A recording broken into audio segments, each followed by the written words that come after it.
typical summer breakfast for y'all, for your family?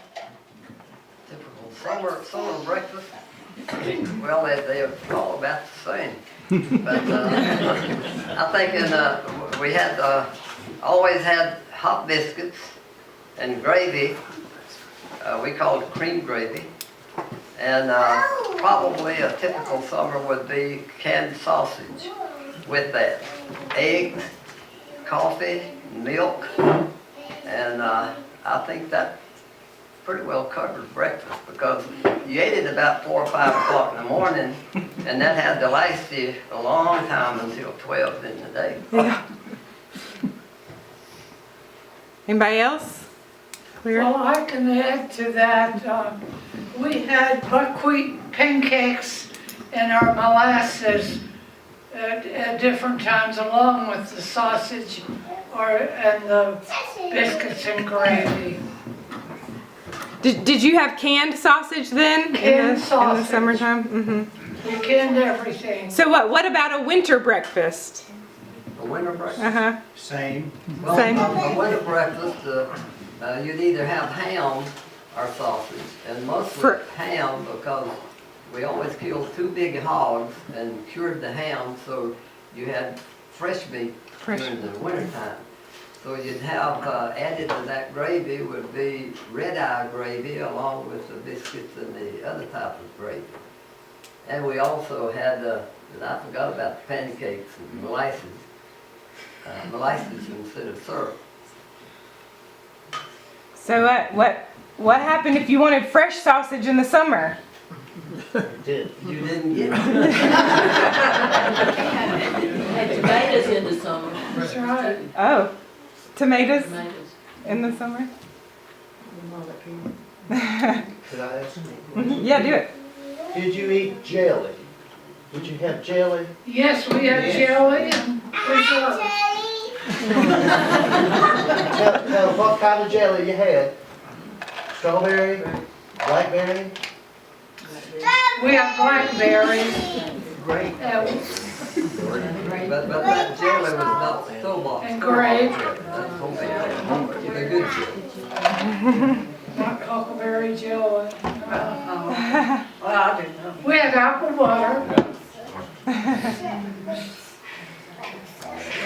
What about a summer lunch? Well, a summer lunch?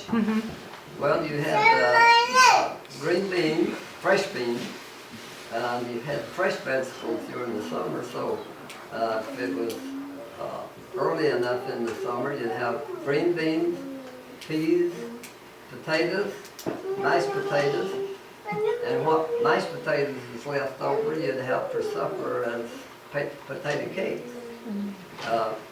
And your meat would be either pork or fried chicken. So we grew our own chickens. And of course you had cornbread or biscuits, usually both at lunch. That was dinner then. So lunch was your big meal. The big meal, yes, was breakfast, and we called it dinner. Supper, evening meal was what's now dinner, was the light meal of the day. How many chickens did Grandma have to kill to feed all y'all? What? How many chickens did Grandma kill to feed all y'all? Oh, you can take one big fat rooster or a hen, and you can make dumplings and fried chicken. But you went out and killed that rooster. You didn't buy it in the store. It was It's there fresh. when I got it. Was there meat in every meal? Did we have meat with every meal? Yeah. Just about with breakfast and lunch was, but it was either pretty much pork or chicken in our place. I don't know whether that was different. We mainly had vegetables, except our chickens were saved for Sunday dinner. And our ham was saved for special occasions. If the preacher came home with you Sunday, you had chicken. That's right. The preacher had chicken, you probably didn't. Well, you got what was left. What happened to that custom? I don't know. Well, back in growing up, see. the Lutheran minister went home with somebody every Sunday. HC, I can't believe that you hadn't said apples, because Grandpa ate apples every day, I thought, cooked. Do what? Grandpa ate apples every day, cooked, didn't he? Well, we had a lot of cooked fruit, yeah, and dried fruit. We dried a lot of apples, but we'll get down into that later. But, Did you always have a refrigerator, HC, when you were small, or did you? well, Have a spring our house. refrigerator was, we had a spring house right off of the kitchen, and there was a square concrete box where the water came in, and then there's a long concrete trough. That was the refrigerator. So you didn't, when you was a kid, you didn't have no refrigerator, No, we didn't even No have electric. we didn't even have electricity. no electricity. We had ice in the wintertime. That didn't help, did it? The water that we had was as cold as water you would take out of the refrigerator. And I thought my grandmother was upscale because she had one of these troughs with the water flowing through where we had to walk to I guess we called it a spring box, and dipped our water and carry it back to the house. Well, our water came from a spring. You know where Billy Morris lives now. And that spring was way up the hollow above, across the road and up that hollow. And it's still there and still operating, the spring is. But the water was pumped from there down to our house, or running pipe by gravity. And so it was cold as everything when it got there. But and it kept stuff real good. Milk? Yes. Oh, yes, you had milk. Fresh from the factory. It wasn't pasteurized. Butter. Butter? Oh, yes, you had butter. I don't know if, is that churned down here? There's a mold over there. Yeah, there's a mold there, and the mold. But you had to have the butter churned. Yeah, I mean, Yeah, it was a dasher type, or not the, yeah. up and down church. Take forever.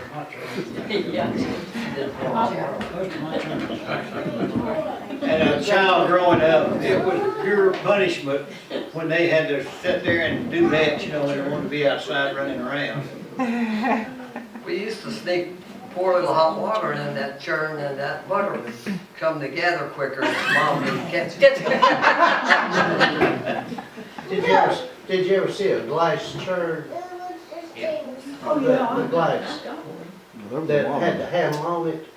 I think that was the second one my mother had.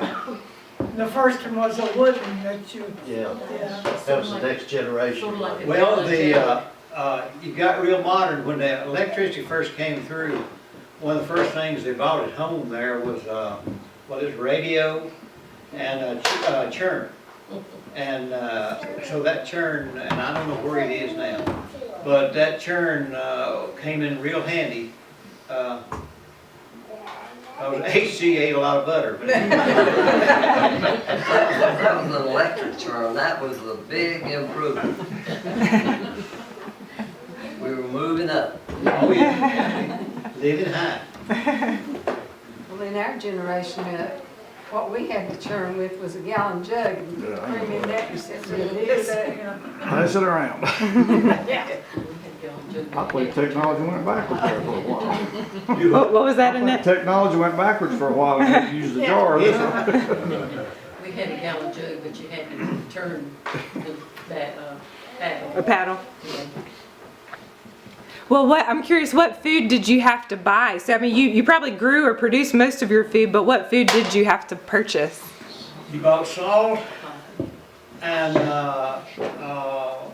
Flour. well, Sugar, a lot of times had a flour, you know, people grew the crop.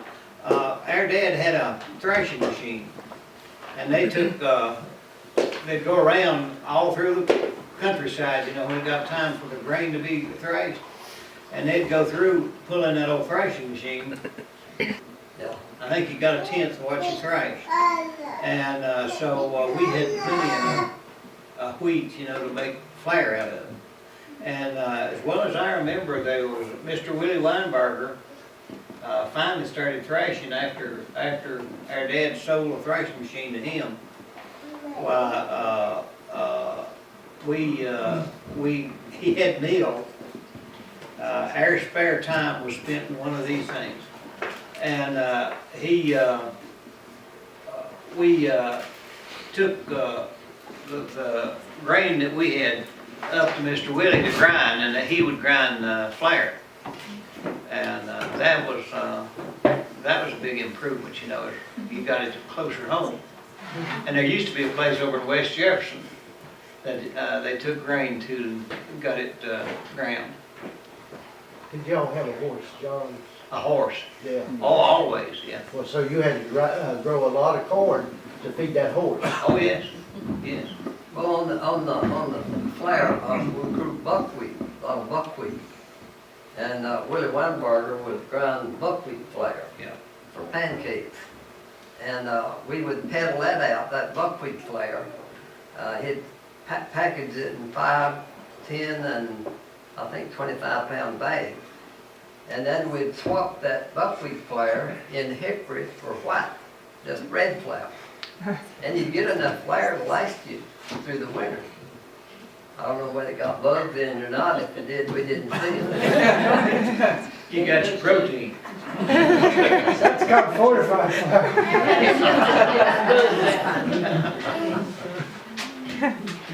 But as far as buying anything other than, you know, sugar and salt and those things that you couldn't raise, they had very little purchase. No. Where? Coffee. Oh, maybe coffee. Yeah. Wait, so where did you buy it? Where did you buy that stuff? In Boone. Well, Sometimes you had a store, didn't you? what? Didn't you sell any of that in your general store? store over on 194. We walked to the store. It was Grant Stevens that owned Yeah. the store. And we were thrilled if we got enough small change to buy a little bag of candy about like that. Where was the store? On 194? 194, where you turn off the big hill, was where his store was. Okay, It's to the left at that first curve. okay. And that old building has not been down so very Not too long. many years. Well, it become a branding outfit, building the store. Or she's talking about a different store. The one Grant had did. Oh, okay, no, Did you have peddlers come I was through talking about a different store. with other stuff? Yeah. I'm sorry. Peddlers, like peaches. peaches, Yeah, in the- sweet in the- potatoes and stuff like In that? the summer, you had, when peach crop was ready to harvest, well, you'd have somebody that'd go down and get a pickup load, and they'd come through selling them. And that's where you got your peaches mostly. And that was the main thing that I can think of that you bought, you know, like that. And you can, Yeah, they'd have cantaloupe. no, I mean, you can the peaches. Oh, yeah, you can. Cantaloupe peaches. Nancy's dad brought our peaches, Well, went to South Carolina. Did y'all make pickled peaches? Pickled peaches. Pickled peaches? No, maybe a couple of times, but mainly just canned them. Did them pickled peaches, people? Tin cans mostly, probably. Well, if they had a little peach tree, sometimes they'd grow little peaches up here that'd be smaller. Your mom used to make pickled peaches. There was a tree above the house there that, up on the hill, and it grew, very small. I don't know what kind it was. They was real small, but they was real good. Two things, John. Didn't y'all have a store at one time? In jars or What? cans? Didn't you have a store at one time? Yeah, Yeah. my dad kept a store. The building that we used for, to grind in later, that was a store at one time. And he operated it for somebody else, one of the Cottrells, from Boone. And they sold, I guess that was before my time, but they sold, you know, what generally you'd buy. And there's another store, Jerry, on your property, wasn't there?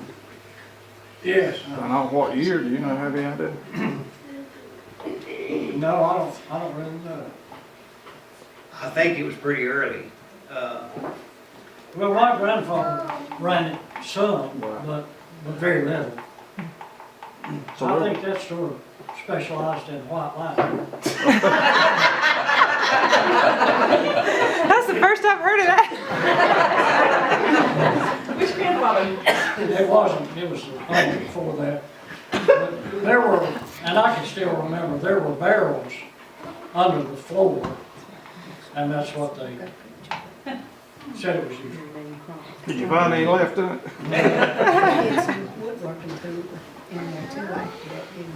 Yeah, grandfather made it. Did you ever take anything to the store to trade? You know, I've read, or people told about Valley Cruises, you know, people take their chickens and they'd open the thing and let them down, or trade eggs and stuff like that. That might have been before. I don't, Well, that was done in a lot of stores. I know the Todd store and Nice store would buy chickens, rabbits, and stuff like that, but I don't think my dad ever got involved with buying anything. Did you eat rabbit? What? Did you eat rabbit? I didn't know. We didn't. Squirrel brains? Did you eat squirrel? What? Squirrel? Each Squirrel, squirrel, hunted, I mean, Great hunted, didn't you? Or some of you? Did any hunting? yeah. Did you eat squirrel? No.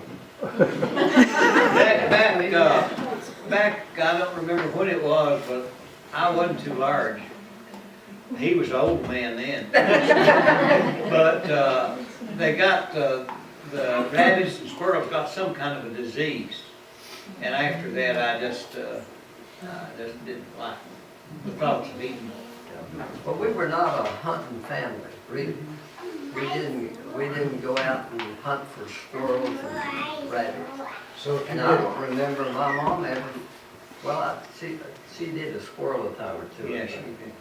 And I remember her cooking, or trying to fry a bullfrog one time. She couldn't keep it in the pan. so if you didn't eat squirrel, you probably didn't eat groundhog or possum or raccoon. We were pretty particular.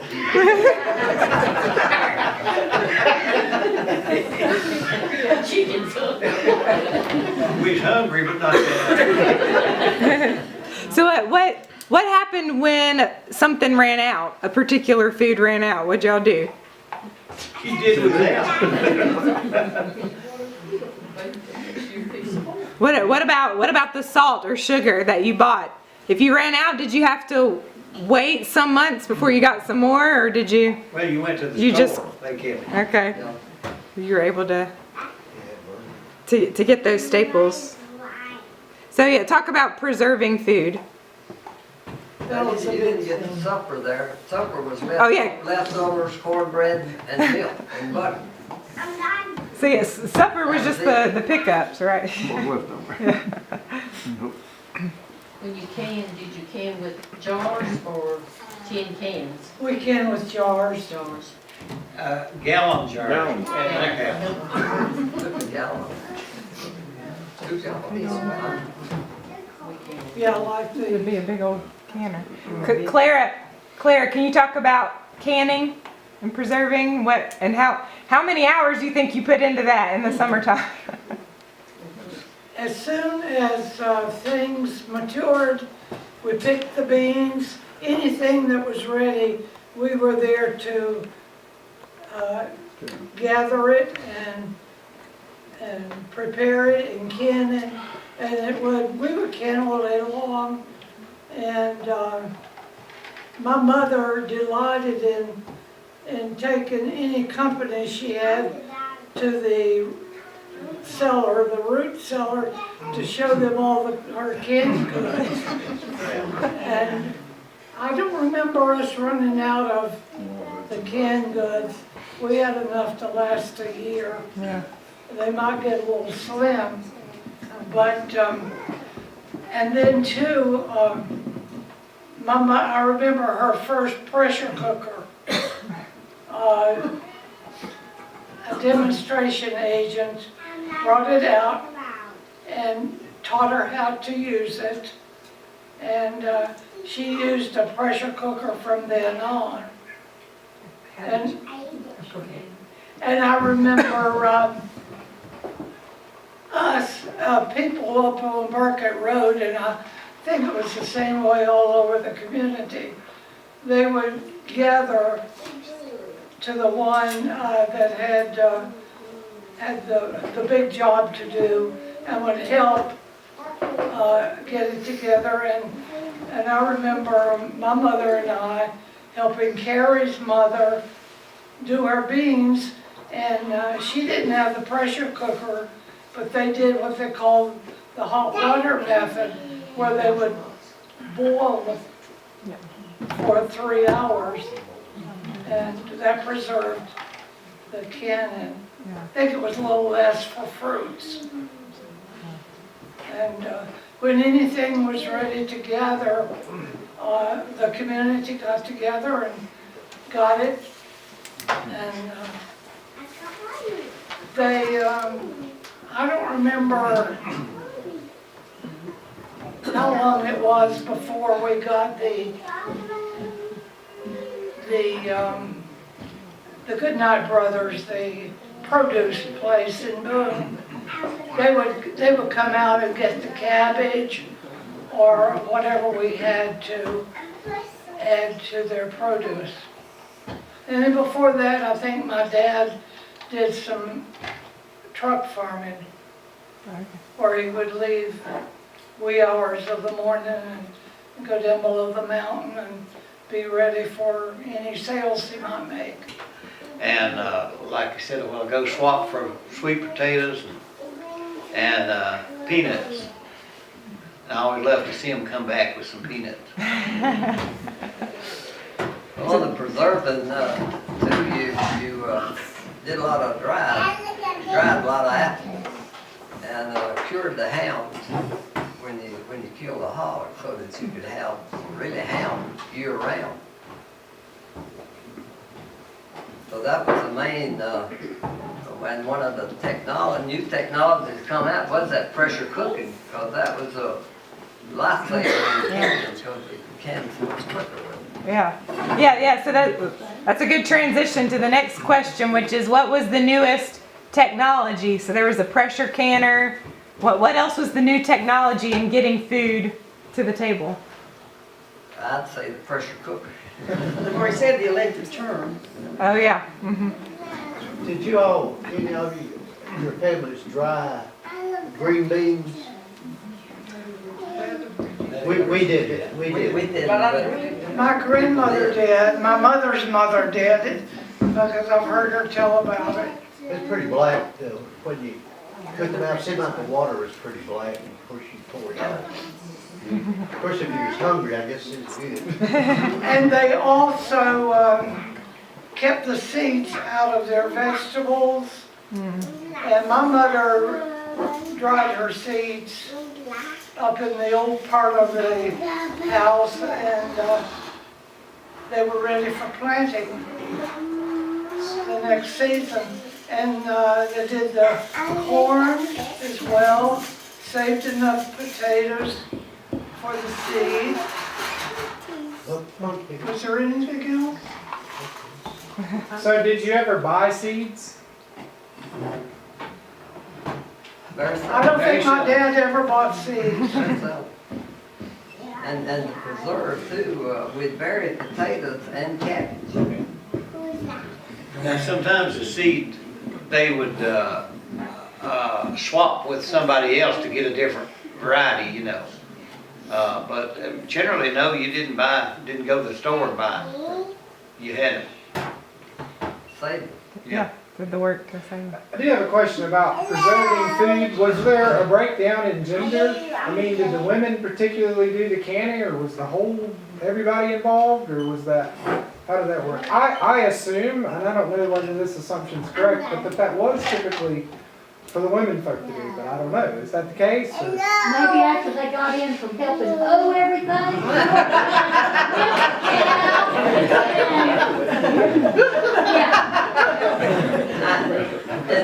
In our family, they was just 2 women. There's 6 boys and 1 girl. So you can. And Gladys got married and left when I was 12 years old. So we had to be boys and girls at the time. So yes, we had to help out at home in the camp. Gotcha.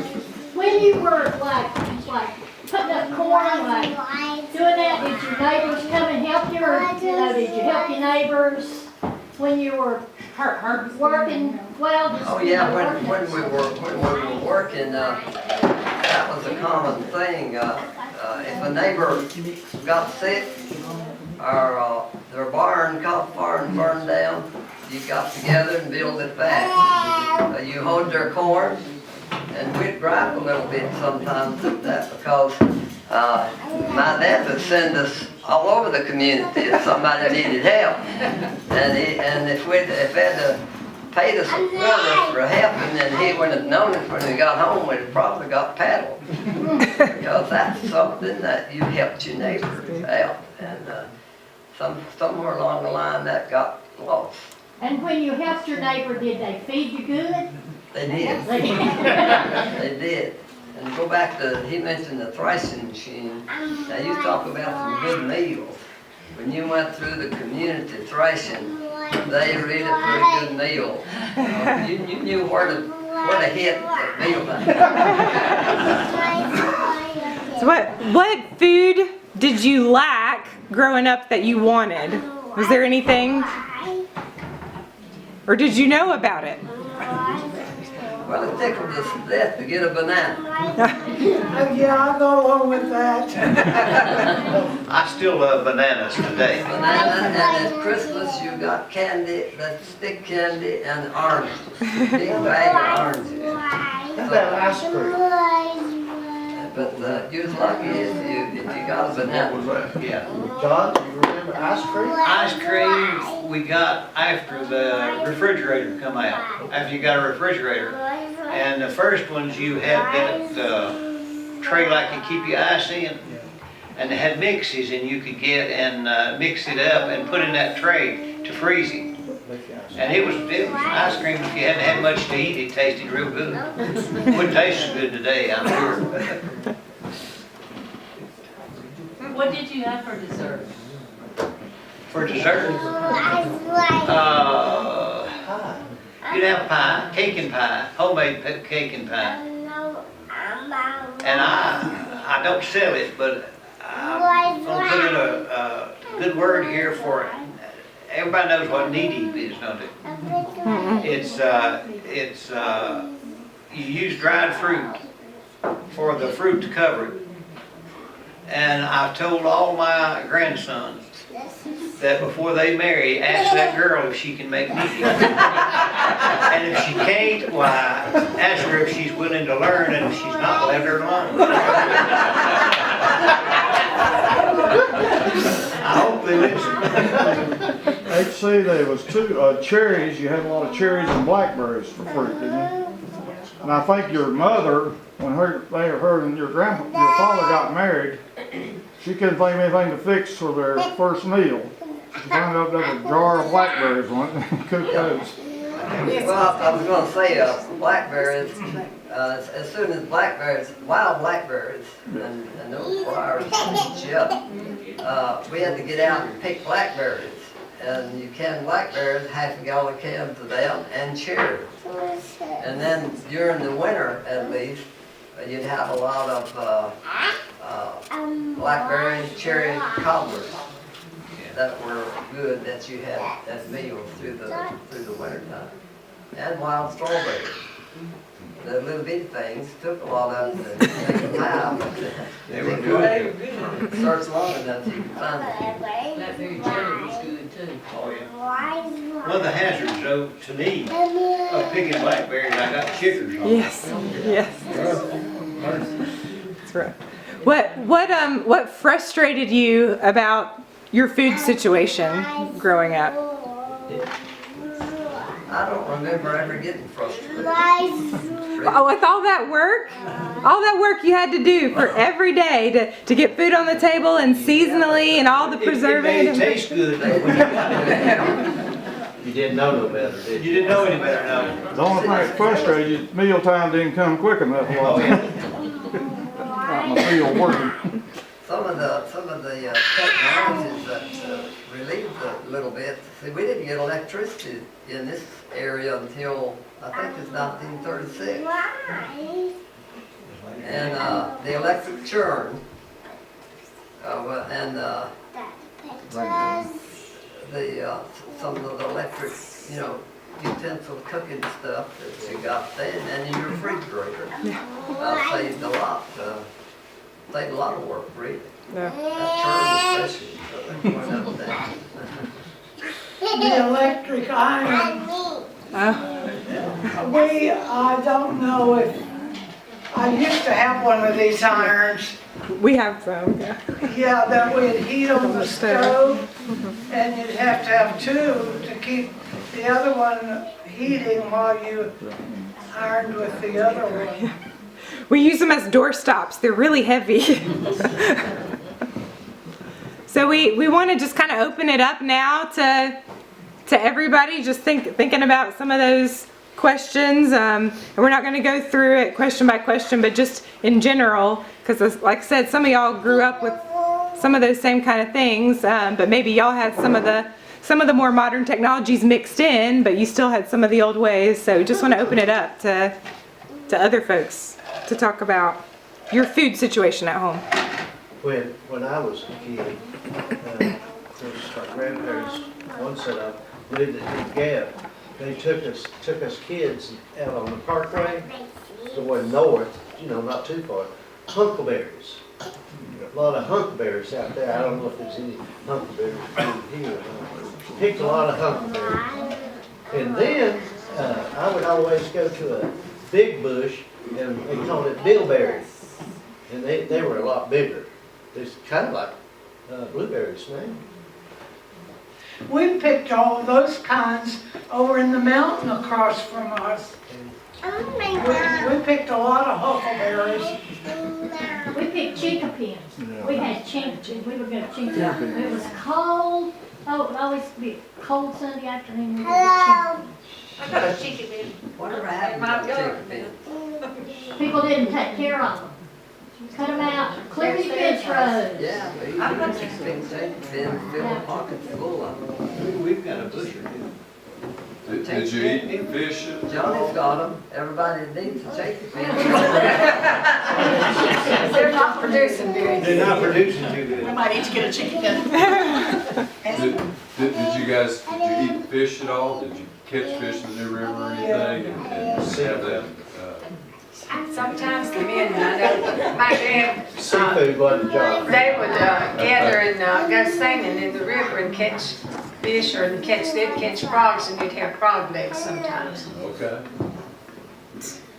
We used to, when they get a few minutes of time, drop off down to the river, but your fishing pole, you catch a little reel off a tree and tie a string to it with a hook. But I never did catch a fish big enough to eat. Still haven't. Did you tap maple trees for maple syrup and make maple sugar? Do what? Did you tap maple trees? Tap me. Maple syrup. Make maple syrup. My dad tapped some maple trees that were in our yard. And I think it takes hours to boil that down to syrup. Did you grow your own cane? and make molasses?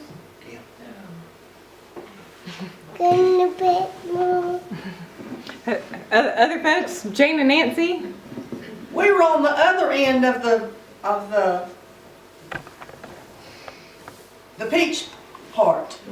Dad had a truck. He was a truck farmer that took a truck rather than a pickup. But he would go to South Carolina. That's one of the yuckiest jobs I ever had. Try to pick peaches, and that fuzz makes you itch awfully bad. And the more you scratch, the more you itch. But he would pick peaches and bring them back, and then go from house to house to house to house. And that was usually my job, to run from the truck to the house to ask if they wanted to buy peaches. And then I guess Kent and Judy and Jane maybe they quit doing it before they got big enough to do all that A running lot more back. people went to work, a lot more women went to work, and the peddlers didn't make such a. Nancy, your dad and my dad used to go down and get a truckload. And then my brother John would drive the pickup. We went across Treetop, and I can't believe, he was always the one that had to go to the house. And any dog and all, they was in the truck. But back then, you would sell at a house a couple or 3 bushels of peaches. Now if you went to house, you might sell 1 or 2 peaches, let alone a bushel. My dad used to buy about 5 bushels, Right. you know, as they come on, after 10 of them. And most of the time Daddy would go at least twice, so that people didn't have to buy so many bushels at one time. And whether people bought a whole lot at once depended on how ripe they were. Because they didn't want to get some that were so ripe they couldn't work them up. And if we were lucky, he'd bring watermelons home. But that was a large truck when you started peddling all those peaches. And the peaches didn't last too long either. No, you had to get them right out. And we didn't have a refrigerated truck to put them in. Get them gone. We ate a lot of cabbage. You gave us the questions, and me and Nancy were pruning out the trees, and we about starved to death. About the food we ate. Because we're going, oh, you remember this, and you remember that, and oh, we about starved to death. Because we didn't go in and eat what we were talking about. Just, yeah. Johnny, UNHC, did you ever raise produce to sell for market? Okay, like beans, and did you ever go to market to sell them, or did you go peddle them? No, they, well, after I got put on the hill, they had a market there in Bloomberg, and you took them up there. And they took them from you, right? Yeah, they took them from you, it's about right. Where was that market? They're Goodnight Brothers or?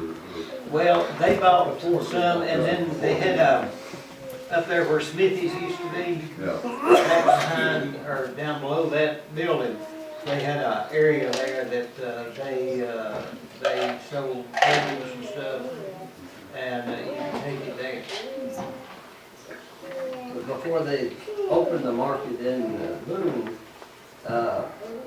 we grew potatoes, beans, cabbage, and we had Wolf River apple trees, those great big apples. And we peddled down Lenore, Conover, Newton, Hickory area. And I had some experience, Nancy, with that, going to the house. If we'd have produce left, we had a route. And we called on the stores and the restaurants. So if we had produce left, then we'd get out of town, house to house, to peddle what we had out. And I went to George. He was the oldest, so my dad would send me with him, just to have somebody with him mostly. And so he'd send me to the house to see if it was interested in any cabbage or anything. And about the time I'd hit the steps on the front porch, the dog would come running around from behind, and I'd head back to the truck. And I was chasing the truck more than one time. But Jerry, Barbara, y'all have stories? I remember we used to raise pole beans when I was younger, and we would this field behind the church, we had full of pole beans strung up on lines. And we'd have to pick those and take about all day, and then they'd take them to the market to sell it, usually late in the afternoon or that night. And they would, the ones that had cattle through here, some would milk the cows and they'd sell the milk to, I guess they came through with a truck, I think, and you'd strain your milk through a strainer. That's what that is over there. And they would have the milk cans, and they'd come through and pick them up and take it to, I don't know if they took it to them or where they took it. They'd make cheese out of it. Yeah. That's the cheese factory. Kraft made cheese from it. And they had, most of what was sold through here went to over Coal Creek. They had a place over there that they bought it, and that didn't have to be refrigerated since they made cheese. So they'd take that bulk and take it somewhere, then process it. Did y'all make cheese at home? Do what? Did you make cheese at home? Cottage cheese, but not We sold milk, or Dad did. We had a little cart. We had it would hold 2 milk cans. I think there was maybe 20-gallon cans, and we'd always have to go down, you know, and get the milk cans when we got home from school and take it back. And sometimes we had to push it down to the milk factory. Me and my sisters would. And one time, one of my sisters, we was pushing the cart, and the other sister was sitting with the milk cans, and we got to go on a little fight. We run off the side of the road, and with the milk cans, and 17 went off in the creek. And we was worried about the milk. We wasn't worried about 17. I killed her.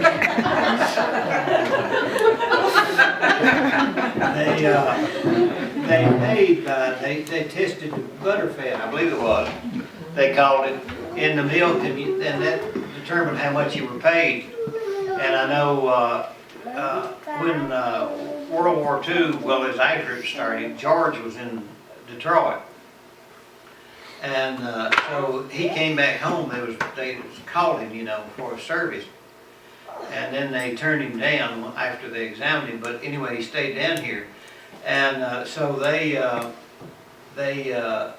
he was helping. My dad had a bunch of cattle, and he was helping, and he helped milk them.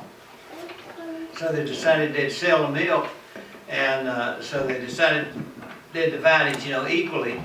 And one of them took the morning's milk, and one took the afternoon milk or the night. And the butter fat would taste different. So they decided, well, we'll see. So they switched, and my dad sold the opposite, you know. I think he first sold maybe it was morning. So he sold the afternoon. And they thought that would make a difference. Who's looking? He said that was me. Anyway, I thought that would make a difference, but when they switched and sold opposite from what they had been, when they picked it up, why, it made no difference in the butter fat. So it told you how much they tested it, really. They didn't worry about it after that. Well, how did you get that milk? With your hands. And that's an experience if you've never done it. You ought to get you some cattle, keep in the barn during the winter. Yeah. And you can imagine when they laid down in the winter, what all they got in. So you went in there the next morning, you know, to milk. It's all on the tail. And it's all on the tail, and that they would practice, I think, to get you in the face. 3 months ago, we might could corner one out here and let's try it. And you have to wash the bags on your milk belt. Yeah. They don't give it, you gotta take it. Do what? Sometimes they don't give it, you take it. You take it, yeah. I never did that. See one that you could set the bucket down and say, okay.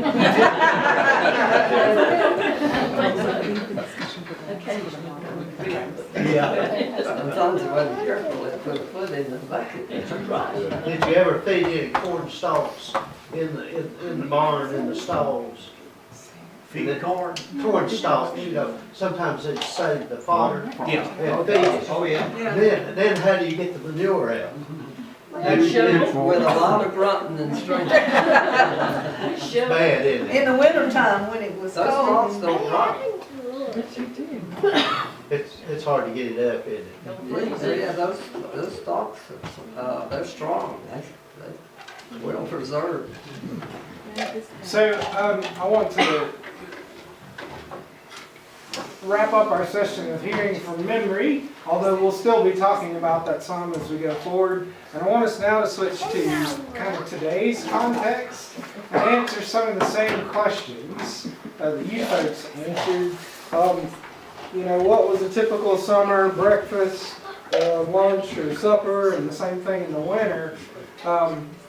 What is that for us? Cereal, okay. Pop-Tarts. Pop-Tarts. But we shouldn't eat Pop-Tarts. Canned biscuits, okay. Instant oatmeal. Instant oatmeal. Energy bar. Egg McMuffin. Can of Red Bull. Big piece of chocolate cake. I mean, one thing, It's okay, it's fine.